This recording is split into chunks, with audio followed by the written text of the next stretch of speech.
الف لام میم صاد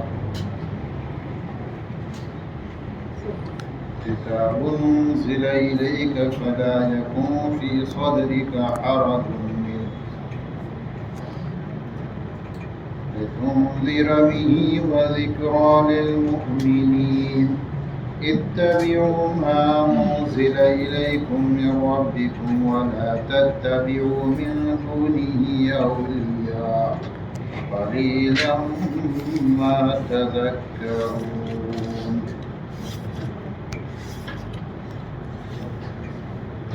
سورۃ الاعراف کی تلاوت ہوئی ہے. سورۃ الاعراف میں کل 206 آیتیں ہیں اور 24 رکوع ہیں. مکی صورتوں میں ہیں اور قرآن کریم کی 29 صورتوں میں شامل ہے جن کی ابتدا حروف مقطعات سے ہے. الف لام میم صاد. بہرحال یہ جو سورہ اعراف ہے، اعراف تو آپ کو پتہ ہوگا کہ جنت اور جہنم کے درمیان ایک دیوار ہے. کہتے ہیں اس دیوار کا جو اعراف کہتے ہیں ہائٹ اوپر والے حصے. کہتے ہیں جنتی جنت میں چلے جائیں گے، جہنمی جہنم میں پہنچ جائیں گے. لیکن کچھ لوگوں کا معاملہ ابھی لٹکا ہوا ہوگا. وہ جہنم سے نجات پا چکے ہوں گے لیکن ان کے لیے ابھی جنت میں انٹری کا آرڈر نہیں آئے گا، تو وہ انتظار کریں گے. وہ کہاں انتظار کریں گے؟ اعراف، اس دیوار کے اونچائی پر. ایسے ہی لوگوں کو اہل الاعراف کہتے ہیں. کہتے ہیں وہ اوپر والے حصے سے جہنم کو بھی دیکھ رہے ہوں گے اور جنت کو بھی دیکھ رہے ہوں گے. اور اس وقت ان کی جو حالت ہوگی آپ اس کا بخوبی اندازہ کر لیں. ایک طرف جہنم کو دیکھ کر وہ تو شکر ادا کریں گے کہ اللہ تعالیٰ نے جہنم کے ان عذابوں سے بچا لیا، اور دوسری طرف جنت کو دیکھ رہے ہوں گے تو جنت کی نعمتوں کو دیکھ کر امید کر رہے ہوں گے، طمع کر رہے ہوں گے کہ اللہ تعالیٰ ہمیں بھی جنت میں داخل فرمائے گا.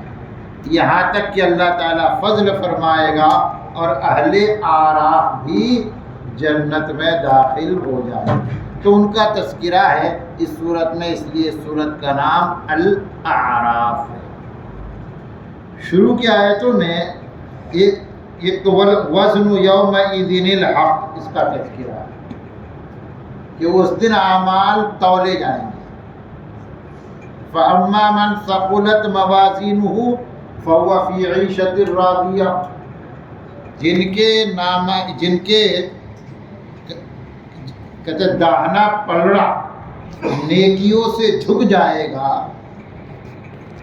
تو وہ تو خوش و خرم زندگی میں ہوگا، وہ جنت میں ہوگا. وَأَمَّا مَنْ خَفَّتْ مَوَازِينُهُ، اور جس کا پلڑا نیکیوں والا ہلکا ہو جائے گا، بدی اور برائی کا پلڑا جھکا ہوا ہوگا، فَأُمُّهُ حَاوِيَةٌ، تو ان کا ٹھکانہ جہنم. تو فرمایا وزن اس دن حق ہے، اور جن کا بالکل لیول میں ہوگا وہ اہل اعراف ہوں گے. تو وزن اس دن حق ہے. فمن ثقلت موازینہ فاولئک هم المفلحون. جن کا میزان ہلکا بھاری ہوگا وہ لوگ کامیاب ہوں گے، اور جن کا میزان ہلکا ہوگا یہی لوگ ہوں گے جو اپنے آپ کو خسارے میں ڈالیں گے اس وجہ سے کہ وہ ہماری آیتوں پر ظلم کرتے تھے. دیکھیں یہ جو وزن اعمال کا مسئلہ ہے، ایک زمانے تک یہ مشکل ترین مسئلہ تھا. لوگوں کو سمجھانے کے لیے اور اس پر کنونس کرنے کے لیے، کیونکہ اعمال کا اپنا تو وزن ہوتا نہیں ہے. میں نے نماز پڑھی، آپ نمازی کو تول سکتے ہیں، لیکن اس کی نماز کا کہتے ہیں وہ اس کی نماز کیسے تولیں گے؟ فلسفے کی پرانی کتابوں میں یہ لکھا ہوا ہے کہ اعراض یہ دو چیزیں ہیں، یہ ایک جوہر اور جوہر کے مقابلے میں عرض.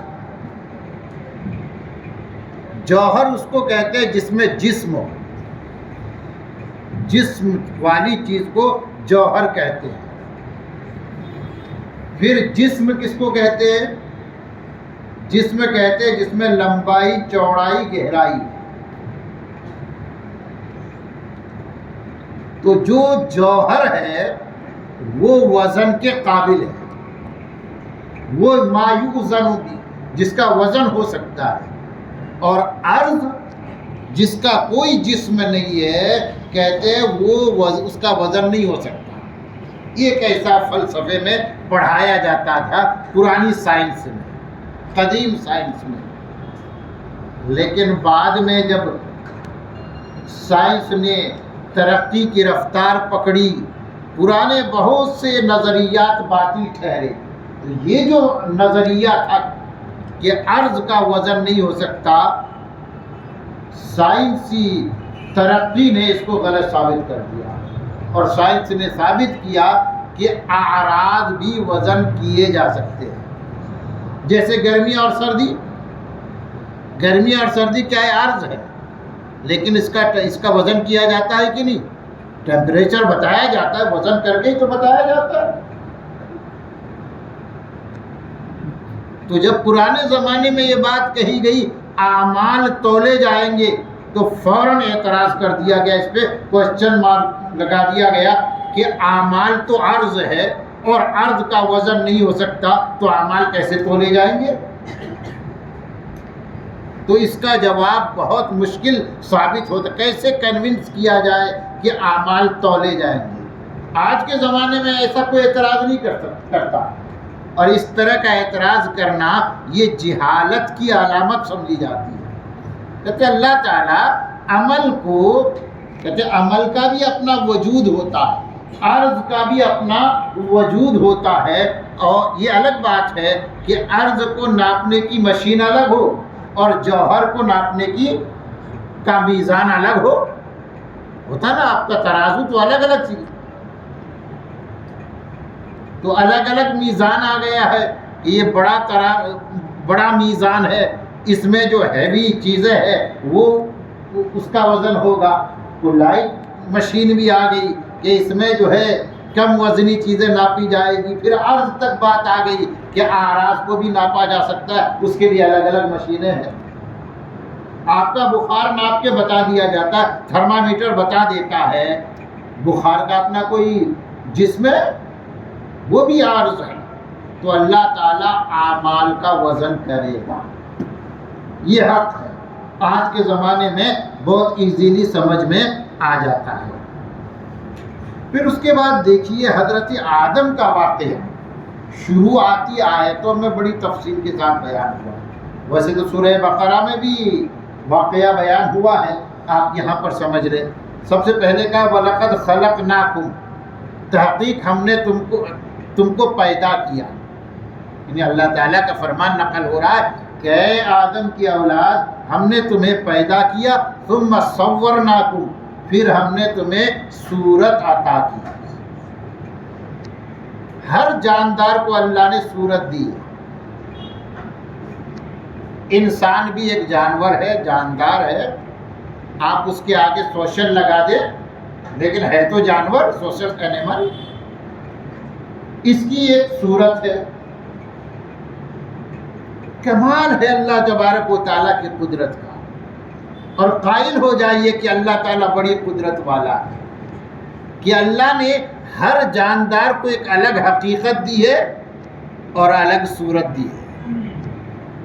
حقیقت بھی الگ ہے ہر جاندار کی، اور صورت بھی الگ. اب ایک شیر ہے، شیر کی ایک حقیقت ہے کہ وہ بہادر ہوتا ہے، وہ اٹیک کرنے والا ہوتا ہے، اس کے اندر درندگیت ہوتی ہے، یہ اس کی حقیقت ہے۔ اور اس کی ایک صورت ہے، کہتے ہرن کی یا بکری کی، سمجھ لی بکری کی ایک حقیقت ہے اور ایک اس کی صورت ہے۔ اسی طرح تمام جانداروں کی ایک حقیقت ہے اور ایک اس کی صورت ہے جو اللہ نے اسے پہنایا ہے۔ انسانوں کی حقیقت ہے، جیسے میں کہوں انسان کی حقیقت کیا ہے، تو منطق اور فلسفے کی کتابوں میں اس کی حقیقت بتائی گئی کہ انسان کی حقیقت ہے حیوان ناطق، بولنے والا جانور۔ ہر جانور بولتا ہے، لیکن بولنے کی جو اسپیشلٹی انسان کو ملی ہوئی ہے کسی اور جانور کو نہیں ہے۔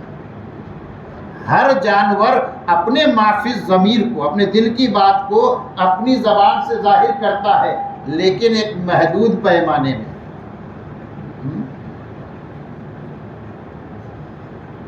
کبوتر اپنی دل کی بات کو بتاتا ہے، لیکن بولی ایک ہی ہے، گٹرگو گٹرگو گٹرگو، یہ وہ جو یہ ہوتا ہے، جو بھی اس کی آواز ہوتی ہے۔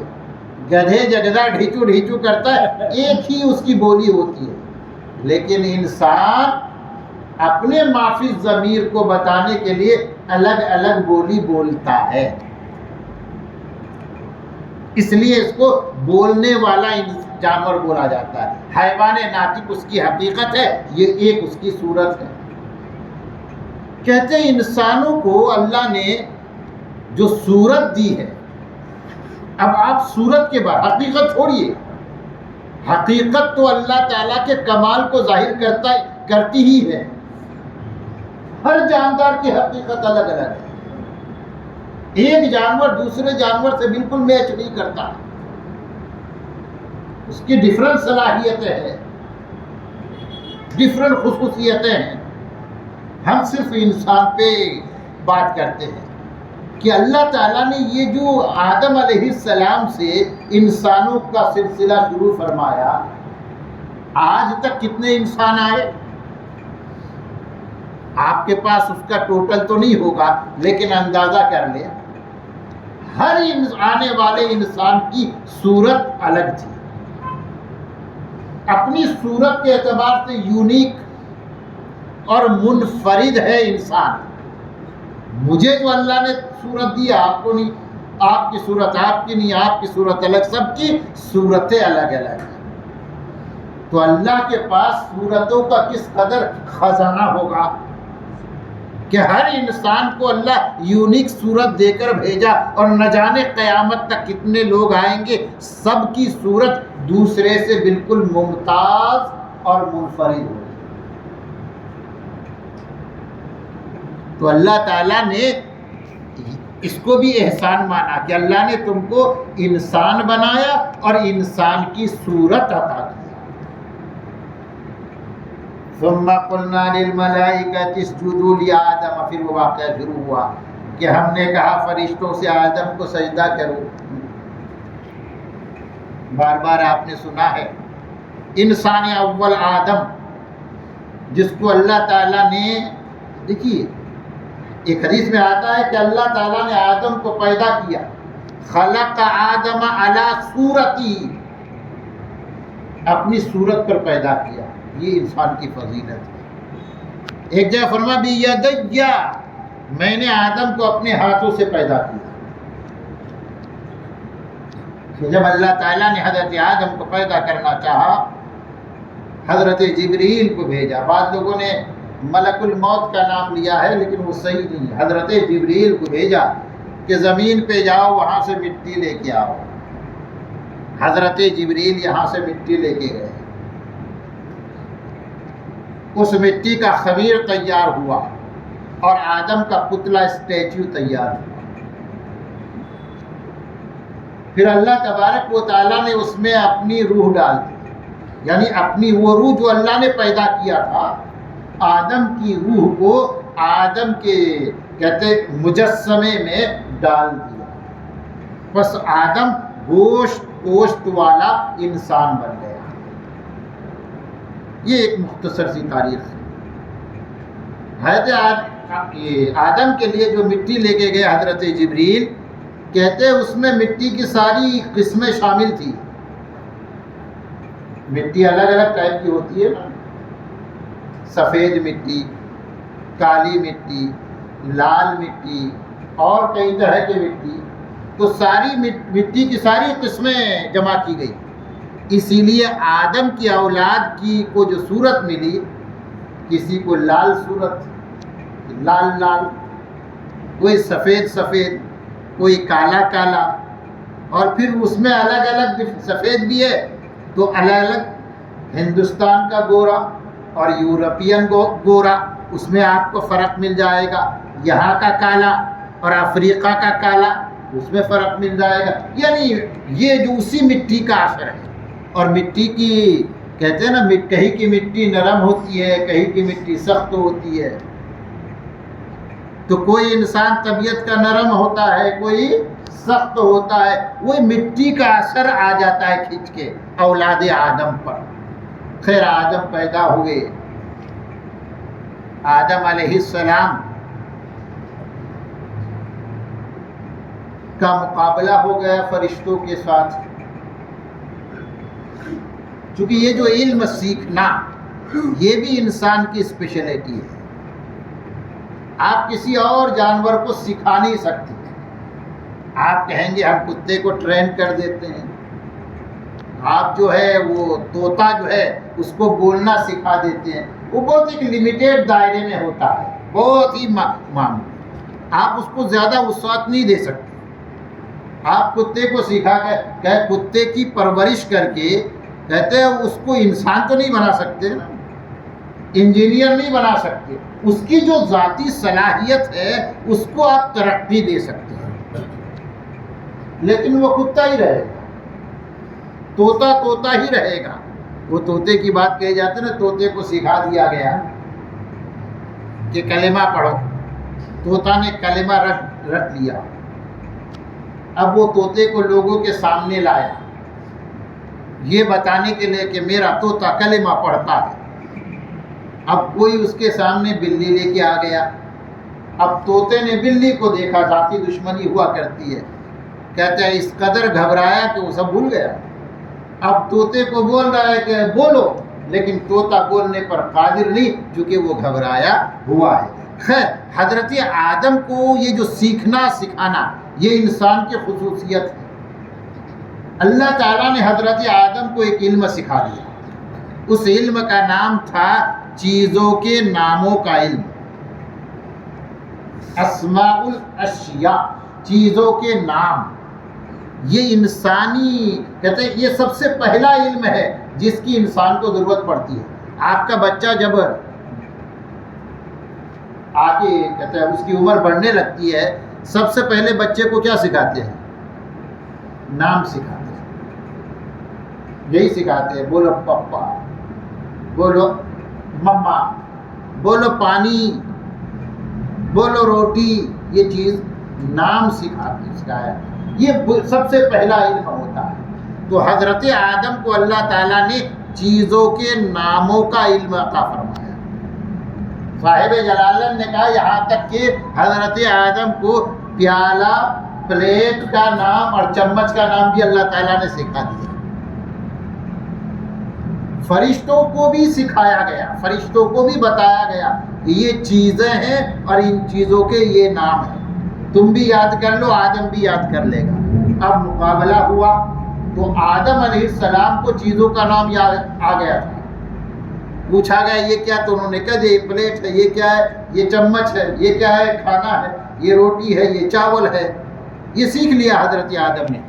فرشتوں کو نہ تو کھانے کی ضرورت ہے، ان کو کبھی پلیٹ اور چمچ کی ضرورت ہی نہیں پڑے گی، تو یہ ان کا سبجیکٹ نہیں تھا۔ جو سبجیکٹ جس کا ہوتا ہے وہی اس کے بارے میں پوری سمجھ رکھتا ہے۔ تو یہ سب جو چیزیں تھیں یہ انسان کے سبجیکٹ میں آتی تھی، فرشتوں کے سبجیکٹ میں یہ چیزیں ہے ہی نہیں، تو فرشتوں کو یہ نام ہی یاد نہیں ہوا، فرشتوں کو یہ نام یاد ہی نہیں ہوا۔ اللہ تعالیٰ نے پوچھا نام بتاؤ، آدم نے فٹافٹ بتا دیا. یہ بتا نہیں سکے، فرشتے سمجھ گئے کہ انسان کو اللہ نے ہنر دیا ہے، کچھ تو ہے اس کے اندر کہ آدم فٹافٹ وہ یاد کر لیا اور بتا بھی دیا اور ہم یاد نہیں کر سکے. تو مان لیا سبحانک لا علم لنا الا ما علمتنا، یا اللہ تیری ذات پاک ہے اور بے عیب ہے، ہمیں تو وہی پتا جو اللہ تو نے ہمیں سکھایا، جو سکھایا تھا ہم سبحان اللہ یاد کر لیے، ہم نے الحمدللہ یاد کر لیا، ہم نے اللہ اکبر یاد کر لیا، لیکن ہمیں یہ پلیٹ ہے، یہ چمچ ہے، یاد نہیں ہوا. تو اللہ تعالیٰ نے فرمایا پھر آدم کو سجدہ کرو. اب یہ سجدہ کون سا تھا؟ سجدے کی بات آتی ہے تو آج تو سجدہ غیر اللہ کو ناجائز ہے، بالکل ناجائز نہیں، حرام ہے. اگر عبادت کے طور پر سجدہ کیا جائے تو شرک ہے، حرام. اور تعظیم کے طور پر کسی کو سجدہ کیا جائے اللہ کے علاوہ تو بھی یہ سجدہ حرام ہے، گناہ کبیرہ ہے. تو ظاہر ہے کہ یہ تو تعظیم کا سجدہ تھا تو گناہ ہے. تو ہر فرشتوں کو اللہ تعالیٰ نے حکم کیسے دیا آدم کو سجدہ کرو؟ تو اس کا کیا جواب دیں گے؟ کیا ذہن میں آ رہا ہے کیا جواب ہونا چاہیے اس اعتراض کا؟ بھئی حلال و حرام تو اللہ کے حکم سے ہوتا ہے نا. اللہ نے جس کو ہمارے لیے ضروری قرار دیا وہ فرض ہے، اور اللہ نے جس سے ہم کو ضروری طور پر روکا وہ حرام ہے. یہی تو ہے نا فرض یا حرام کا ڈیفینیشن.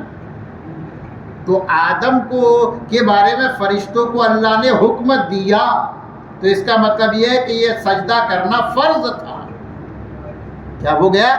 فرشتوں پر فرض ہو گیا. اور ہمیں اللہ تعالیٰ نے روکا کہ لا تسجدوا للشمس ولا للقمر، کہ نہ سورج کو سجدہ کرو نہ چاند کو. واسجدوا للہ الذی خلقہن، اس اللہ کو سجدہ کرو جس نے ان چیزوں کو پیدا کیا. تو جب اللہ نے ہمیں منع کیا تو ہمارے لیے حرام، اور فرشتوں کو اللہ نے حکم دیا تو فرشتوں کے لیے یہ فرض ہو گیا. اور یہ تو اللہ کا حق ہے کہ اللہ کس کو فرض قرار دیتا ہے کس کو حرام کر. تو ان کے لیے فرض تھا، ہمارے لیے حرام ہے. ہم فرشتوں کا حوالہ دے کر کسی اور کو سجدہ نہیں کر سکتے. آج کل دیکھیے لوگ مسلمان کہلاتے ہیں اپنے آپ کو، لیکن غیر اللہ کو سجدہ کرتے ہیں. زندہ کو کرتے ہیں، زندہ کو نہیں کرتے تو مردہ کو کرتے ہیں. کہتے ہیں ہم تعظیم کے طور پر کر رہے ہیں. یہ سجدہ اللہ کا حصہ ہے، جو خاص خدا کا حصہ ہے بندوں میں اسے تقسیم نہ کر. یہ اللہ کا خاص حصہ ہے، اسے تقسیم کرنے کی اجازت نہیں ہے. کہتے ہیں لم یکن، سب نے سجدہ کیا، ابلیس نے نہیں کیا. ابلیس کہاں سے آ گیا؟ کہتے ہیں ابلیس تو جنوں میں سے تھا، یہ تو فرشتوں کا حکم ہوا. لیکن چونکہ ابلیس فرشتوں میں رہتا تھا تو فرشتوں کے درمیان رہتا تھا، فرشتوں کو حکم ہوا تو اسے بھی حکم تھا، اور وہ جانتا تھا کہ یہ سجدے کا حکم مجھے بھی ہے. ورنہ وہ یہ نہیں کہتا کہ یا اللہ تو نے فرشتوں کو کہا تھا، مجھے تھوڑے نہ کہا تھا. اور اگر وہ یہ کہتا تو شاید اس کو معافی مل بھی سکتی تھی. اس نے کیا کہا جب اللہ تعالیٰ نے اس سے پوچھا تم نے کیوں نہیں کیا؟ تو اس کا جواب تھا انا خیر منہ، میں آدم سے بہتر ہوں. وجہ بتائی تو نے مجھے آگ سے پیدا کیا اور اس کو مٹی سے پیدا کیا.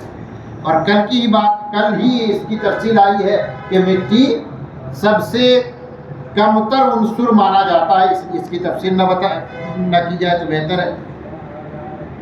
اس لیے جب میں بہتر ہوں تو بہتر ادنا کو کیسے سجدہ کرے گا؟ ادنا بہتر کو سجدہ کرے گا.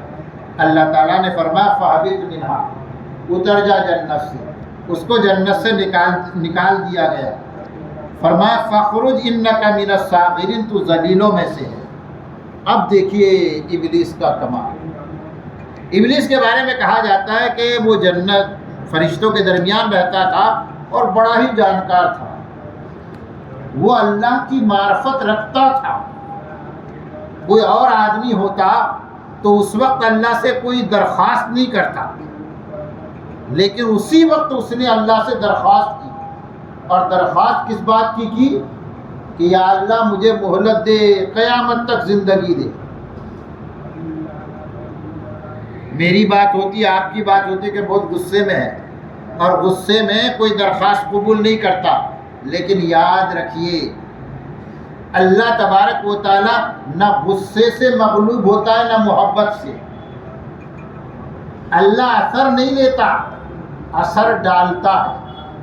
اس لیے شیطان ابلیس نے کیا کہا کہ اللہ پر تو کوئی فرق نہیں پڑتا ہے ناراضگی کی یا رضامندی کا، اس لیے ابھی درخواست کر دیتا ہوں. اور اللہ تعالیٰ نے اس کی درخواست قبول کر لی. کب تک؟ پہلی مرتبہ سور پھونکے جانے تک. اور اللہ نے اسے مہلت دی. اس نے کہا میں انسانوں کو گمراہ کروں گا. اللہ نے اسے وسوسہ نامی پاور دے دیا. اس پاور کا استعمال کر کے وہ انسان کو گمراہ کرنے کی کوشش کرتا ہے. اس نے کہا کہ میں انسان کے آگے سے آؤں گا، پیچھے سے آؤں گا، دائیں سے آؤں گا، بائیں سے آؤں گا، ہر طرف سے آ کر اس کو گمراہ کروں گا. اور اس کو کہتے ہیں امیدوں کی طول عمل اس کو کہا گیا، یعنی خواہشوں کو بڑھا دوں گا، اور وہ خواہشات کے پیچھے پڑ کر یا اللہ تجھے بھول جائے گا. اللہ تبارک و تعالیٰ نے پھر اس نے خود ہی کہا کہ اللہ تعالیٰ نے فرمایا لمن تبعک منہم، کہ لوگوں میں سے جو تیرا اتباع کرے گا میں ان سب سے جہنم کو بھر دوں گا. الا عبادک، شیطان نے خود ہی کہا تھا الا عبادک منہم المخلصین، یا اللہ تیرے جو مخلص بندے ہیں نا اس پر میرا داؤ نہیں چلے گا. اور واقعتاً اللہ کے مخلص بندوں پر شیطان کا داؤ نہیں چلتا. دعا کرنی چاہیے کہ ان مخلص بندوں میں جو اللہ کے خاص الخاص بندے ہیں ان میں میرا اور آپ کا شمار ہو جائے، اور شیطان کے وسوسوں سے ہم محفوظ رہیں. آمین یا رب العالمین.